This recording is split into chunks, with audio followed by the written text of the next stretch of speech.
Citation in honor of Nana Addo Dankwa Akufo-Addo, President of the Republic of Ghana, for your commitment and dedication towards leadership, restoring macroeconomic stability, initiating structural transformation of the Ghanaian economy, and raising awareness on critical issues that helped shape discussions at the 2019 edition of the Ghana Economic Forum. The BNFT recognizes the contribution of a statesman whose desire to implement policies and uplift the living standards of his people has resulted in enriching this year's event and helped support the agenda that builds on sustaining the macroeconomic gains achieved so far to push the frontiers of Ghana's socio-economic development and growth agenda. Signed, Dr. Edith Dankwa, CEO, BNFT.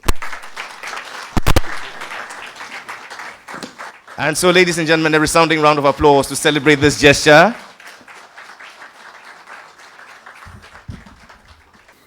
I'm grateful for the invitation to participate in the 8th edition of the Ghana Economic Forum. And I thank Dr. Edith Dankwa and the organizers of this event for the opportunity to deliver these brief remarks.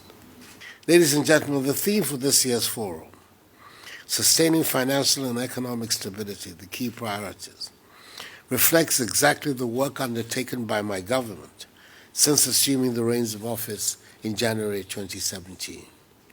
We believe that a stable macroeconomic environment that enables businesses to plan with certainty, invest, and thrive is a fundamental prerequisite to transforming Ghana's economy so we can bring progress, prosperity, and development to our people and move our country to a situation beyond aid. As you all know, the macroeconomic situation that my government inherited at the beginning of 2017 was a dire one.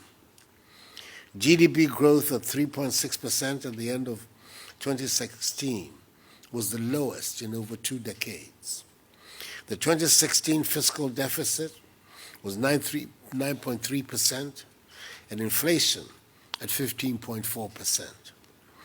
Our external reserves position at the end of 2016 was weak, i.e. 2.5 months import cover, despite having become an oil exporting country.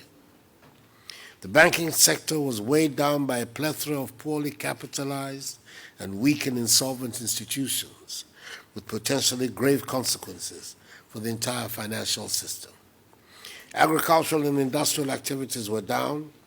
Unemployment, especially of the youth, was widespread against a background of low incomes and high prices.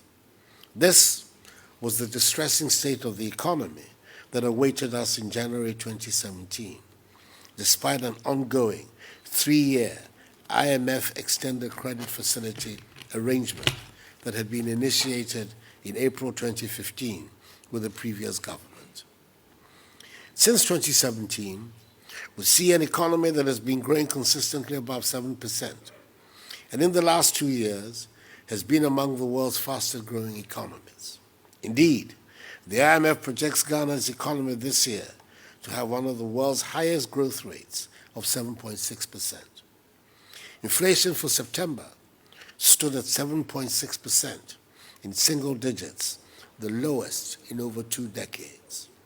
Our exports are growing healthily.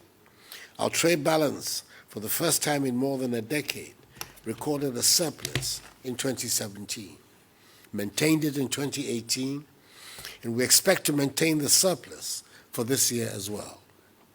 We've brought the fiscal deficit down to 4.5%. Our external reserves as of June 2019 stood at 4.3 months of import cover. All our macroeconomic indices are pointing in the right direction, and it comes as no surprise, therefore, that today Ghana is the leading recipient of foreign direct investment in West Africa. In the halfway stage of 2019, according to the Bank of Ghana, the banking sector recorded a profit after tax of 1.6 billion Ghana cedis, representing year-on-year growth of 36.3%, compared with 21% in the same period last year. The country in April this year also successfully exited from the IMF program with their strong recommendations on the recent management of the economy. It is gratifying to note that these important achievements in financial and economic stabilization have been recognized and appreciated not only in Ghana, but also internationally. Since 2017, the international rating agencies, Standard & Poor's and Fitch, have both upgraded Ghana's credit rating to B with a stable outlook, up from B- with a negative outlook and B- respectively in 2016, which has enabled us to access Eurobond markets at lower rates and longer maturities. Proper management of the economy has resulted in our ability to finance our flagship policies such as free senior high school, which is currently enrolling some 1.2 million pupils, the highest number of pupils in senior high school in our history. The program for planting for food and jobs, which has led to the revival of Ghanaian agriculture, bringing in its wake a bumper harvest in 2018 and exports of significant quantities of foodstuffs to our neighbors, with the same expected for 2019.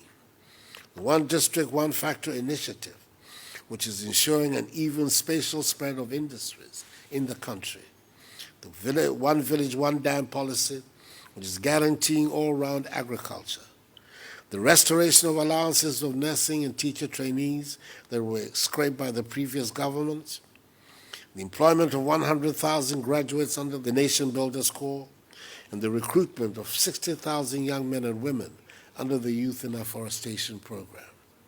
The National Health Insurance Scheme has also been brought back to life through the clearing of the 1.2 billion legacy debt of the past government. My government continues to demonstrate its commitment and determination to ensuring that the habits and sins of past managers of our public finances are no longer visited on this or future generations. If we are to realize our vision of a Ghana beyond aid, that is a Ghana no longer dependent on the benevolence or charity of foreign taxpayers and donors for the management of her public finances, we must change course, hence the establishment of the Presidential Fiscal Responsibility Advisory Council. Ghana is now the only other country in sub-Saharan Africa to establish a fiscal council after the Republic of Mauritius. The council, composed of eminent economists, is headed by a former vice president of the IMF and former governor of the Bank of Ghana, the distinguished public servant, Dr. Paul Akwa, whose remit is to advise the president on ensuring compliance with fiscal law, rules, and targets, which include a budget deficit of not more than 5% of GDP, a positive primary balance, and a debt-to-GDP ratio of not more than 65%, as provided by law, the first time such a law has been enacted in our history. I am committed to fiscal rectitude becoming an essential feature of our DNA in the management of our public finances and national economy. All of these achievements in financial and economic stability, which we intend to safeguard scrupulously, are just the building blocks. The actual building will have to be constructed by the private sector, because my government believes in the primacy of the private sector, and we will continue to improve the business environment and offer the critical support needed for the private sector to survive and thrive.